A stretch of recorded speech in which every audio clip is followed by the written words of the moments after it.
Hello everyone.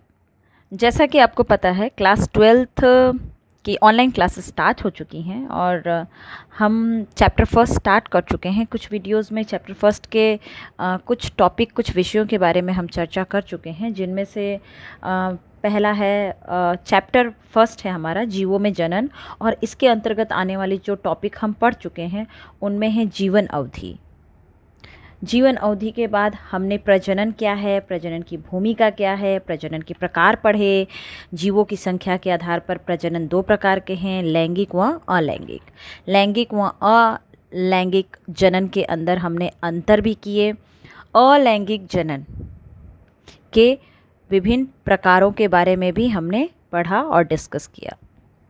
Okay, तो विभिन्न प्रकारों के बारे में हमने पढ़ा जाना, उनके उदाहरण भी हमने किए। आज है लैंगिक जनन।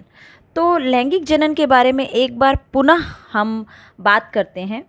अलैंगिक जनन के हमने लाभ भी कर लिए थे और अलैंगिक जनन की हानियां भी हमने वीडियो में डिस्कस कर लिया था। वीडियो में मैंने बता दिया था आपको। आज का वीडियो हमारा लैंगिक जनन के ऊपर है। और लैंगिक जनन क्या है एक बार फिर से मैं आपको थोड़ा सा बता देती हूँ, ताकि पीछे का थोड़ा सा रिवाइज हो जाए। ओके, देखिए, अलैंगिक जनन जो था उसमें केवल एक जनक ही जनन में भाग ले रहा था, लेकिन लैंगिक जनन में दो जनक भाग लेते हैं। एक जनक से होने वाले जनन को हम अलैंगिक जनन कहते हैं, लेकिन लैंगिक जनन में दो जनक भाग लेते हैं और युग्मक का निर्माण करते हैं, और युग्मक संलयित होकर युग्मनज बनाता है। याद रखिएगा, लैंगिक जनन में ही युग्मक बनते हैं, अलैंगिक में नहीं। और दोनों युग्मकों के संलयन से युग्मनज बनता है। ओके, दोनों युग्मकों के संलयन से युग्मनज बनता है। युग्मनज अर्धसूत्री विभाजन द्वारा बनता है लैंगिक जनन में, और संतति जनक के साथ साथ आपस में भी असमान होते हैं। याद रखिएगा, जो युग्मनज होता है आगे चल कर के संतति में वृद्धि होकर के जो बच्चा बनता है, जो जीव बनता है, वो जीव अपने जनक से बिल्कुल भिन्न होता है। लेकिन अलैंगिक जनन में हमने पढ़ा है वह समान होता है, आकारिकी और आनुवंशिक रूप से जनक के समान होता है अलैंगिक जनन में, परंतु लैंगिक जनन में ऐसा नहीं होता। लैंगिक जनन में असमान होता है। लैंगिक जनन की ही ये इम्पॉर्टेंस है, लाभ है कि लैंगिक जनन में आनुवंशिक विभिन्नताएं उत्पन्न होने के कारण ही जैव विकास संभव है। और आप ये जो विभिन्न प्रकार के जंतु देखते हैं अपने आसपास, वो जैव विविधता जो देखते हैं आप, वो जैव विकास के कारण ही है, अलैंगिक जनन के कारण ही है। तो अर्धसूत्री विभाजन भी इसमें होता है। अर्धसूत्री विभाजन के कारण युग्मक बनते हैं, युग्मकों के संलयन से युग्मनज बनता है, और जो युग्मनज बनता है उससे जो जीव का निर्माण होता है वो अपने जनक के समान नहीं होते, और यह प्रक्रिया बहुत ही जटिल और धीमी होती है। याद रखिएगा, यह उच्च श्रेणी के पादपों और जंतुओं में पाया जाता है। अब हम ले रहे हैं कि हर जीव का संपूर्ण जीवन चक्र जो होता है वो 3 भागों में बांटा गया है। तो जिसे जीवन की प्रावस्थाएं या फेज ऑफ लाइफ कहते हैं। तो जीवन की प्रावस्थाएं और जीवन की जो फेज है वो जीवों को वो 3 भागों में बांटा गया है, किशोर अवस्था, जनन प्रावस्था व जीर्णावस्था। तो हम इसके बारे में डिस्कस करेंगे अब। ओके, तो लैंगिक जनन के अंतर्गत जो हम विषय ले रहे हैं अब है वह जीवन की प्रावस्थाएं। मैंने अभी बताया जीवन की प्रावस्थाएं 3 हैं, किशोरावस्था, जनन प्रावस्था और जीर्णावस्था। देखिए, जनन प्रावस्था से पहले का किशोरावस्था, पहले की अवस्था, और जनन प्रावस्था के बाद की अवस्था जीर्णावस्था। इसमें जनन के लिए एक जीव अपने आप को तैयार करता है, उसका सारा शरीर वृद्धि करता है, उस जीव का जो शारीरिक क्रियाएं हैं, जीव पूरी तरह से जनन के लिए रेडी होता है। इंसानों में भी आपको पता है, मानव में भी होता है, जैसे प्यूबर्टी एज कहते हैं, उसमें कई हार्मोन्स की वजह से शारीरिक बदलाव आते हैं, और जो बच्चा होता है वो वयस्क में बदलता है। उसके बाद उसकी जनन प्रावस्था आती है, जनन करने की क्षमता आती है, लेकिन कुछ समय बाद जनन करने की क्षमता खत्म हो जाती है, उसे कहते हैं जीर्णावस्था। तो इसी को हम डिस्कस करते हैं। तो पहला है किशोरावस्था। क्या होता है किशोरावस्था? किसी भी जीव के जीवन चक्र का पूर्व प्रजनन काल को किशोरावस्था कहते हैं, या कह सकते हैं जन्म से लेकर तब तक की अवधि जब तक कि जीव लैंगिक रूप से परिपक्व नहीं हो जाए, उसे किशोरावस्था कहते हैं। ओके। किशोर अवस्था में बहुत सारी ऊर्जा की ज़रूरत होती है। शरीर इसमें तीव्र गति से वृद्धि करता है, विकास करता है, और बहुत ऊर्जा की आवश्यकता होती है। बचपन में देखा है बच्चे बहुत खाना खाते हैं, और उनको ये भी सुना है कि उनको खाना देना चाहिए और पोषक तत्व देना चाहिए। ओके। तो किशोरावस्था इसे ही कहते हैं। और यह प्रावस्था अलग अलग जीवों की अलग अलग होती है, अलग अलग अवधि होती है। किसी की ज़्यादा होती है, किसी की कम होती है। वार्षिक पौधे में यह कम अवधि की, लेकिन जो वृक्ष होती है वो बहुत लंबी अवधि की होती है। तो अलग अलग में किशोरावस्था अलग अलग होती है, अलग अलग जीवों में। नेक्स्ट है जनन प्रावस्था। ओके, या कह सकते हैं जनन प्रजनन जनन क्षमता या प्रजनन क्षमता, जिसमें प्रजनन क्षमता किशोर अवस्था समाप्ति के बाद जो शुरू होता है, प्रारंभ होती है प्रावस्था, उसे कहते हैं जनन प्रावस्था। तो जीव के जीवन की यह चक्र जो है, इसे किसी भी जीव के प्रजनन क्षमता प्रजनन करने की जो क्षमता आती है उस प्रावस्था को कहते हैं, उस स्टेज को कहते हैं। किशोर अवस्था की समाप्ति के बाद यह अवस्था आरंभ होती है। ओके। मनुष्य में इस काल को प्यूबर्टी एज कहा जाता है, या यौवन आरंभ कहा जाता है। इसमें लैंगिक अंग परिपक्व हो जाते हैं, क्रियाशील होते हैं, कायिक वृद्धि होती है, विकास मंद पड़ जाते हैं, और संसाधन व ऊर्जा का उपयोग लैंगिक अंगों की वृद्धि और विकास में होने लगता है। ओके। पुष्पीय पादपों में जिन पौधों में फूल खिलते हैं, फूल खिलना जनन प्रावस्था को बताता है। वह अवस्था पुष्पीय पादपों में जब फूल खिलने लगते हैं उस अवस्था को जनन प्रावस्था कहते हैं। देखिए, हर पौधों की जनन प्रावस्था अलग अलग होती है, फूल खिलने का समय अलग अलग होता है। कुछ ऐसे पौधे हैं जिनमें पूरे जीवन में, जैसे बॉम्बू, बांस, 50 से 100 साल की उम्र में 50 से 100 साल उनकी जीवन में एक बार ही उन पे फूल खिलते हैं, और उसके बाद वह मर जाता है। एक बार ही फूल खिलते हैं, फल आता है, फल बनने के बाद बांस के पेड़ मर जाते हैं। तो पूरी जीवन काल में बांस का पेड़, जिसकी जीवन काल बांस के लगभग 50 से 100 वर्ष के बीच होता है, पूरी जीवन काल में एक ही बार फूल खिलता है। एक और है स्ट्रोबिलेंथ कुंथियाना, कुरेंजी जिसे कहते हैं, नीला कुरांजी। यह तमिलनाडु में, केरल में पाया जाता है, पहाड़ी इलाके उनके। 12 वर्षों में एक बार ही फूल आता है। नीला कुरांजी में 12 साल में एक बार ही फूल खिलते हैं। लास्ट टाइम इसमें फूल देखा गया था सितंबर अक्टूबर 2018 में, उसके पहले 2006 में देखा गया था। ओके। तो यह कहाँ उगती है? नीला, या नाम याद रखिएगा, पूछा जा सकता है, नीला कुरांजी या स्ट्रोबिलेंथस कुंथियाना। तो जनन प्रावस्था अलग अलग पौधों का अलग अलग होता है। पुष्पीय पादपों में यह अलग अलग होती है। कुछ पौधों में पूरी उम्र में एक बार ही फूल आता है। कुछ पौधे एक बार ही साल में एक बार ही फूल देते हैं और मर जाते हैं। कुछ साल के 2 बार फूल देते हैं और मर जाते हैं। कुछ ऐसे होते हैं पूरी जीवन में बहुत बार फूल देते हैं और बहुत बार फल देते हैं। तो अलग अलग तरीके के होते हैं। उसी आधार पर पौधों को मोनोकार्पी और पॉलीकार्पी 2 भागों में बांटा गया है।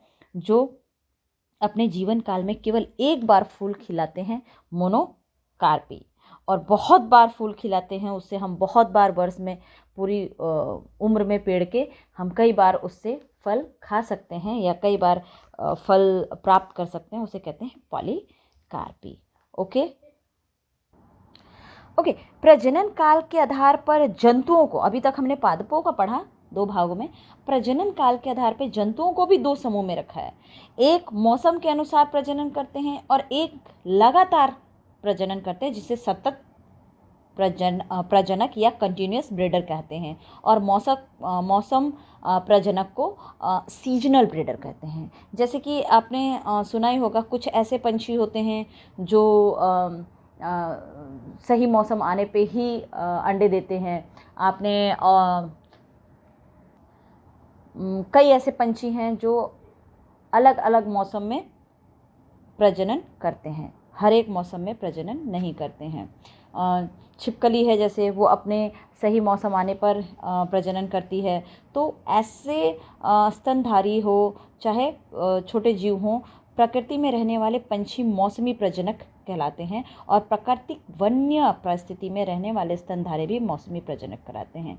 तो यह सिर्फ और सिर्फ अपने विशेष मौसम में ही, विशेष या खास मौसम में ही प्रजनन करते हैं, अर्थात इन्हें मौसम प्रजनक कहलाते हैं। परंतु जैसे एग्जाम्पल है मानव सतत प्रजनक है। ये स्तनधारी जो लगातार प्रजनन कर सकता है। कुछ ऐसे भी पंछी होते हैं जो वर्ष भर अंडे देते हैं। अब सीजनल ब्रीडर का अगर मौसम प्रजनक का उदाहरण ले तो आप ऑस्ट्रेलियन क्रेन देखिए। सर्दियों में भरतपुर में आते हैं, अपने अंडे देते हैं, बच्चे पैदा होते हैं और फिर वो उड़ जाते हैं यहाँ से, उनके मौसम प्रजनक ख़त्म होने के बाद, सीजन ख़त्म होने के बाद। लेकिन कुछ ऐसे भी होते हैं, जैसे मुर्गी ले लीजिए, वो कंटिन्यूस ब्रीडर है, सतत प्रजनक है। मनुष्य है, किसी भी वर्ष बच्चा उत्पन्न कर सकने की क्षमता होती है। ओके, तो दो प्रकार के होते हैं।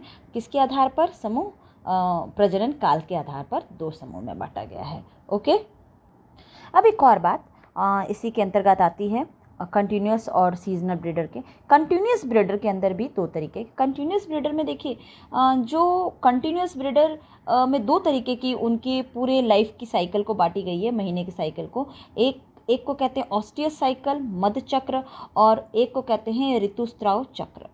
प्राइमेट में ऋतुस्राव चक्र होता है, जैसे कि बंदर, एप में, जबकि जो नॉन प्राइमेट होते हैं स्तनधारी, जैसे कि गाय, भेड़, चूहा, हिरन, इनमें मध्य चक्र या ऑस्टियस साइकिल होता है। जो मादा होती है, मादा के अंडे की सक्रियता में परिवर्तन होता है, चक्रिक परिवर्तन होता है, हर माह में जो परिवर्तन होता है उसे कहते हैं ऑस्टियस साइकिल। ओके, तो अब है जीर्णावस्था। जीर्णावस्था क्या होता है? जिसमें प्रजनन करने की क्षमता खत्म हो गई हो। तो जीवों के जीवन काल की तीसरी और अंतिम अवस्था को जीर्णावस्था कहते हैं, जिसमें जीव जो होती है उनकी प्रजनन क्षमता समाप्त हो जाती है या क्षीण हो जाती है, परंतु कार्यकी और संरचनात्मक पतन होते हैं। यानी कि उन कोशिकाओं में प्रजनन करने की क्षमताएं खत्म हो जाती हैं, लेकिन कोशिकाएं जरूर रहती हैं। तो जीवन की अंतिम अवस्था मृत्यु को प्राप्त होता है। ओके, इसमें तो किशोरावस्था में क्या था? किशोरावस्था में प्रजनन काल के लिए वयस्क होता है, वृद्धि करता है, बहुत तेज़ी से वृद्धि करता है। जनन अवस्था में तेज़ी से वृद्धि रुक जाती है और इसमें प्रजनन करता है और इसमें प्रजनन करने की क्षमता नष्ट हो जाती है। इसमें जनन के आधार पर हमने पौधों को दो भागों में बांटा और जनन करने के प्रजनन काल के आधार पर भी जंतुओं को दो भागों में बांटा, पादपों को भी और जंतुओं को भी। ओके,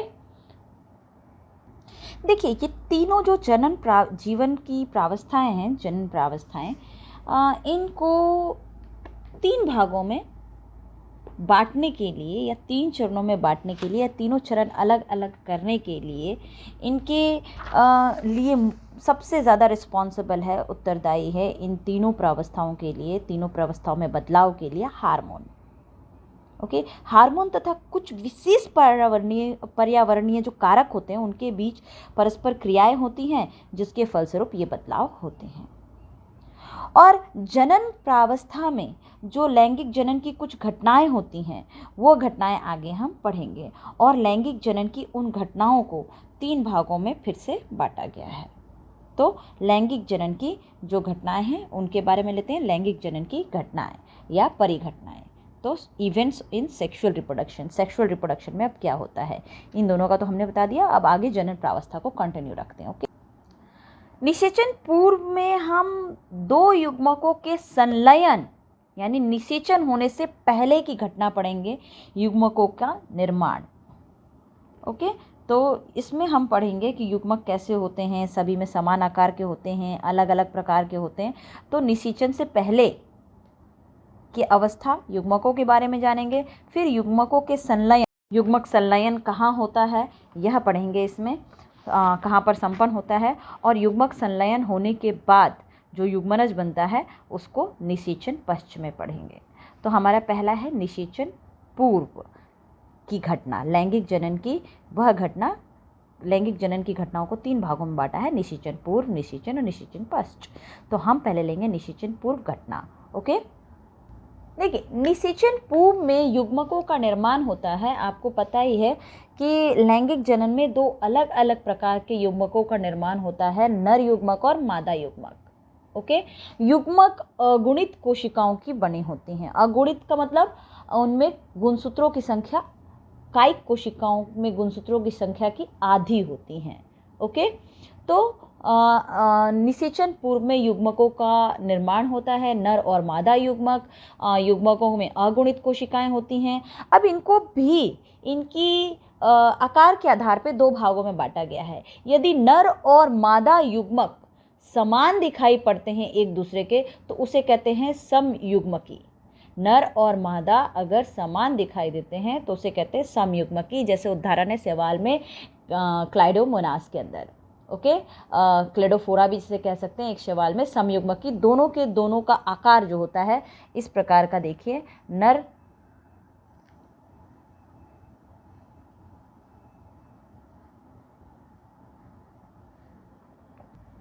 इस प्रकार का होता है समयुग्मकी, जिसमें नर और मादा दोनों के दोनों युग्मक एक दूसरे के समान दिखाई देते हैं। इसीलिए इनमें अंतर करना मुश्किल होता है कि नर कौन और मादा कौन। तो इसमें चूंकि यह लैंगिक जनन में 2 जनक भाग ले रहे हैं, इसलिए यह लैंगिक जनन है। दूसरा है विषम युग्मकी। ओके, दूसरा है अपना विषम युग्मकी। देखिए, इसे समयुग्मकी भी कह सकते हैं, समयुग्मक भी कह सकते हैं, विषम युग्मकी भी, विषम युग्मक भी कह सकते हैं। अच्छा, इसमें विषम युग्मक का उदाहरण है मानव ले लीजिए। मानव में अलग अलग तरीके का होता है। उदाहरण, मानव में नर युग्मक अलग होता है और मादा युग्मक अलग होती हैं। नर युग्मक कुछ इस प्रकार का होता है, नर युग्मक कुछ इस प्रकार का होता है, भालेदार, उसमें एक आगे की ओर एक सिर होता है, ग्रीवा होती है और पूंछ होता है, और मादा युग्मक गोल होती है। तो ये दोनों ही युग्मक अलग अलग प्रकार के हैं, इसलिए ये विषम युग्मक होते हैं। तो युग्मकों की संरचना के आधार पर 2 प्रकार के हैं, समयुग्मक और विषम युग्मक। देखिए, नर युग्मक को हम शुक्राणु कहते हैं, जबकि मादा युग्मक को अंडाणु कहते हैं। जबकि पौधों में नर युग्मक को पुंकेसर कहते हैं या पुमंग। ओके, पुमणु। तो ये विषम युग्मकी का उदाहरण है। देखिए, अलग अलग जीवों में लैंगिकता भी अलग अलग होती है, इसीलिए अब हम टॉपिक ले रहे हैं इसी के अंतर्गत निषेचन पूर्व परिघटनाएं। कुछ ऐसे जीव होते हैं जो एक ही प्रकार के युग्मक पैदा कर सकते हैं, जैसे मनुष्य। स्त्री मादा युग्मक पैदा करती है और नर युग्मक पैदा करता है। और कुछ ऐसे जीव होते हैं, एक ही जीव दोनों प्रकार के युग्मकों को उत्पन्न कर सकता है। तो उसके आधार पर जीवों में लैंगिकता भी अलग अलग होती है। तो हम ले रहे हैं जीवों में लैंगिकता।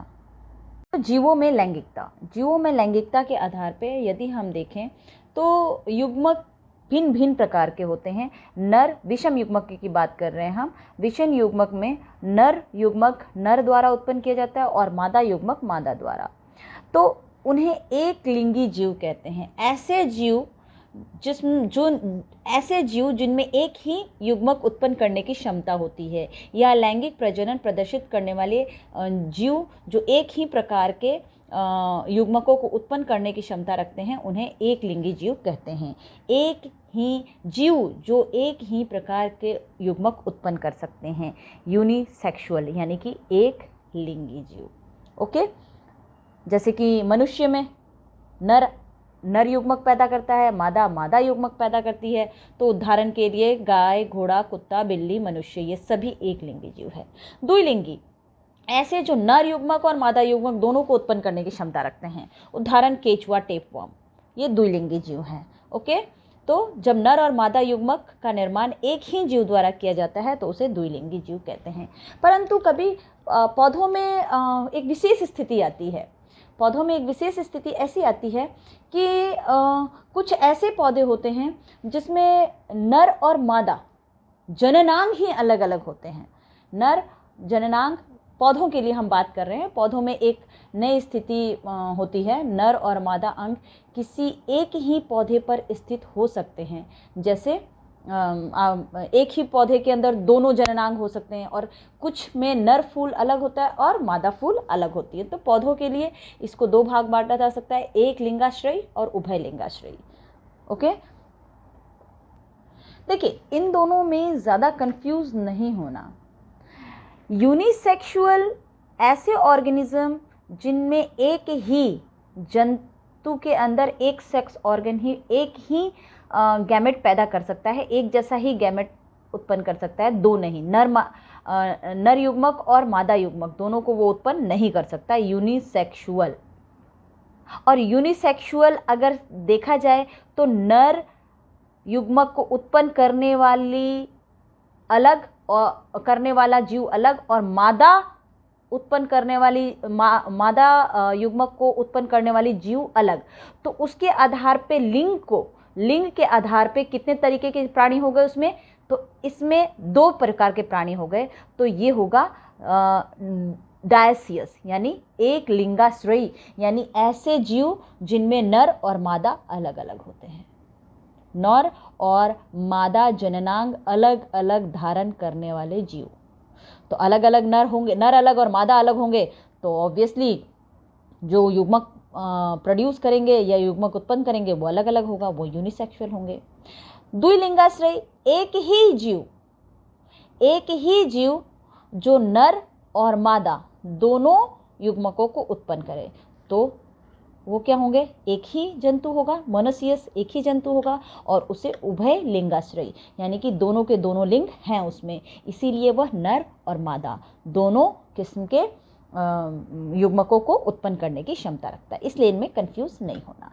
ओके, बाईसेक्सुअल वाला मोनोसियस होगा और यूनिसेक्सुअल जो प्रोड्यूस करता है वो डायसियस होगा। एक लिंगाश्रयी एक लिंगी जीव एक लिंगाश्रयी, और द्विलिंगी जीव उभय लिंगाश्रयी। ओके,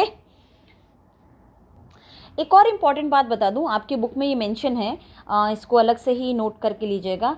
फंजाई में एक लिंगाश्रयी के लिए विषम थैली, एक लिंगाश्रयी के फंजाई उदाहरण में, फंजाई के अंदर चूंकि अलग अलग थैलस होता है तो एक लिंगाश्रयी के लिए विषम थैलस शब्द उपयोग में होता है और उभय लिंगाश्रयी के लिए सम थैली शब्द प्रयोग होता है। तो इन शब्दों को कंफ्यूज मत होइएगा और ना गलत कीजिएगा, ठीक है।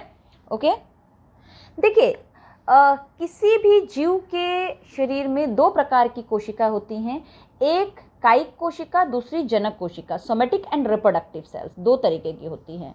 जो कायिक कोशिका होती है उनमें गुणसूत्रों की संख्या दुगुणित होती है 2n, और उनसे ही अगुणित कोशिकाएं बनती है हाफ नंबर ऑफ सेल्स, जिन्हें जनन कोशिका कहते हैं। लेकिन कायिक कोशिकाओं में यह क्षमता नहीं होता n नंबर ऑफ गुणसूत्र बनाने का, तो जनन कोशिकाओं में यह क्षमता होती है गुणसूत्रों का आधा करने का, n नंबर ऑफ गुणसूत्र। तो उसमें अर्धसूत्री विभाजन होता है, कोशिकाओं का विभाजन, जो हम अपने अगले वीडियो में पढ़ेंगे कि युग्मकों के संरचना के दौरान कोशिका का विभाजन कैसे होता है। और दो प्रकार की कोशिका, कायिक कोशिका और जनन कोशिका शरीर में उपस्थित होती हैं। तो जनन कोशिका, किस प्रकार से जनन कोशिका से युग्मकों का निर्माण होता है और कितने गुणसूत्र उपस्थित होते हैं अलग अलग जीवों में। ओके, तो यह हम पढ़ेंगे कोशिका विभाजन अपने नेक्स्ट वीडियो में। आज के लिए इतना ही, थैंक यू।